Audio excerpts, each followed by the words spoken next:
Perfect. Hey guys, welcome to another video. Thanks for checking it out. In today's video, we're going to be looking at another study. This study is on position-specific training. And before we get into that, just a reminder, you can go to our website, click on blog link, and you can get a list of all of our blogs. We try to do a blog each month. Most of them are all study research-based kind of analysis and just taking out the information from those and presenting them in a simple, easy way to read and understand. So yeah, today's again video is going to be about position specific training, and we'll first get along with the introduction, which the introduction kind of just goes over the importance of analyzing match data so that you can develop, or trainers, physios, the manager, whoever it may be, can create a training program for each individual player and position. And we'll get into more of each individual player as we go through the article. And the purpose of this is we want to mimic the game environment, right? So creating a program, a training program that can mimic the playing environment or the game will give us the best return on our workout, right? If we can get those two to line up, we don't want every training to be like a game, but if you're able to work at those intensities, most likely you'll be able to transition that to the game. You'll be more prepared. And then the methods that they used, they looked at 20 Spanish Premier League teams and 10 Champions League teams, using cameras to track their walking, their jogging, their moderate run, or their low run, their moderate run, and their high run, and then the sprint of the players. This was over the course of the game. The observers, the people who were analyzing this data, placed players into 5 groups. They were the central defenders, the external defenders, the central midfielders, the external midfielders, and then the forwards. Goalkeepers were not in a category. They're usually in a category of their own. Sorry, goalkeepers. The statistical analysis, it addresses the software that was pretty much used to draw out and analyze the data. This is probably the most important part, which is the results. So after they looked at all the data, what kind of results did they find, which is the most interesting part. So I'm going to take a little more time with the results portion. So we have the whole match activity, positional differences. So the center mid and external mid covered more distance than defenders and forward groups. So this makes sense. Some of these findings may be new to you. Some of them will probably be like a no-brainer, like, yeah, that makes sense. So central midfielders, external midfielders, they are the ones that are covering most of the distance in a game. And then central defenders covered the shortest distance than any other group. External defenders and forwards showed similar distances covered. The work intensity, so there's a difference between distances covered and then work intensity also. Because as we know, central midfielders, they might cover the most distance, but they're not sprinting constantly like external or outside midfielders or even forwards sometimes. So what they found with the work intensity was that central defenders and central midfielders showed no difference. Central midfielders covered the longest distance. Again, they're the ones who are constantly jogging, moving to open up and find space, changing the point of attack, and then supporting that change of attack. And then external midfielders covered highest distance with highest intensity.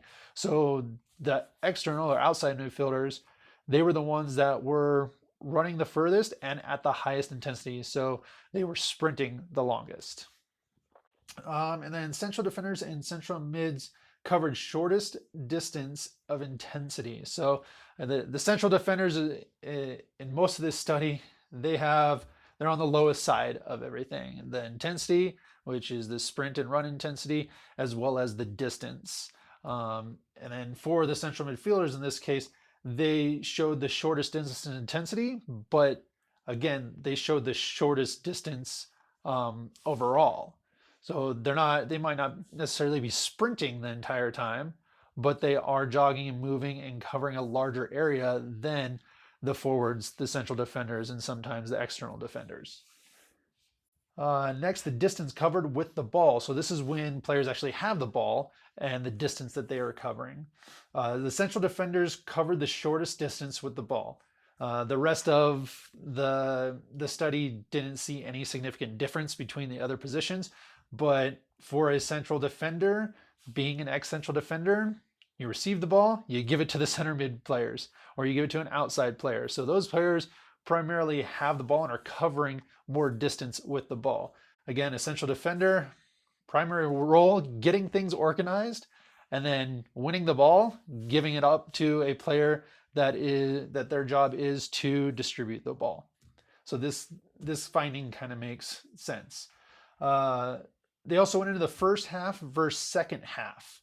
So more distance was covered in the second half at a lower work intensity. So the second half, players weren't working as hard. Their intensity, their sprints, they weren't running as hard.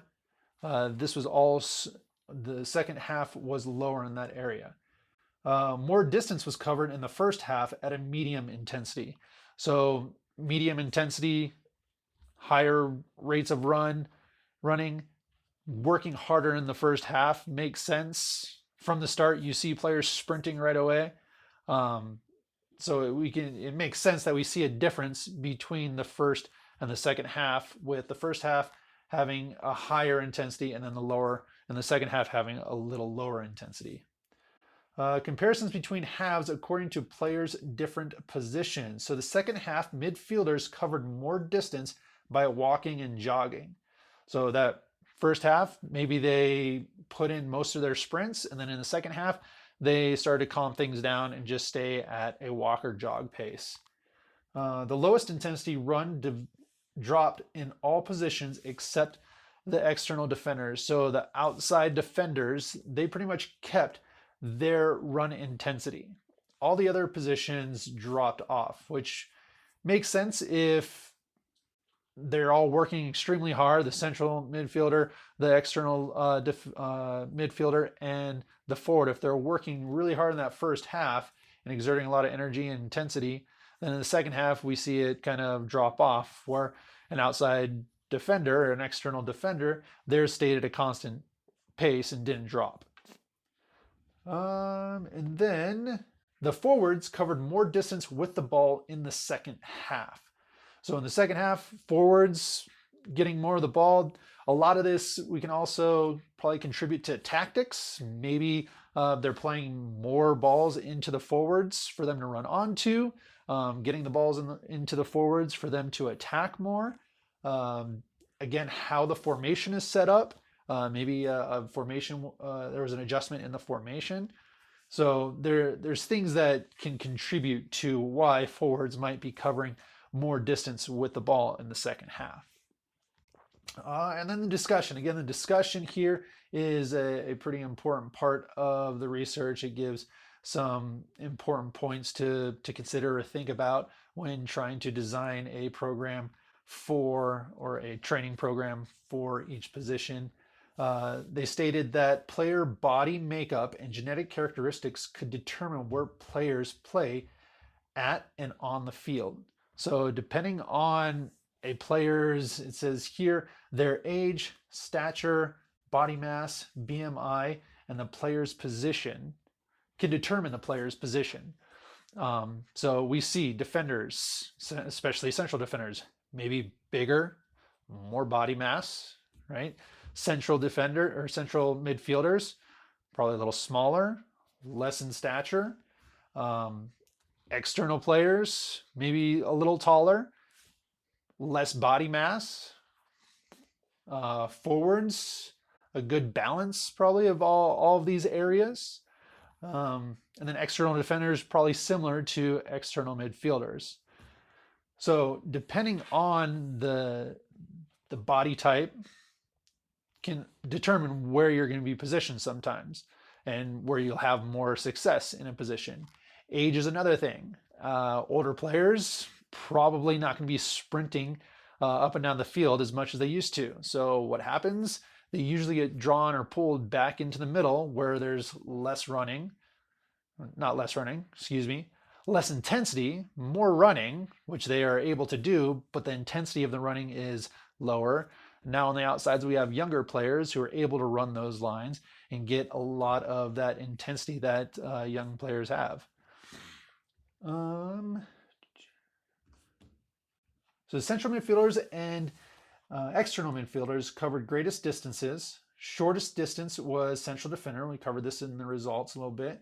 And then also they touched on the VO2 max plays a role in each position. So again, on the outside, players who are sprinting using higher intensity, their VO2 max is, they're going to need a better VO2 max, whereas central defenders, not so much because they're not exerting their energy as much. CD, so the central defender spent more time walking and jogging. This also goes along with the central midfielders in the second half spent more time, as we covered in the results.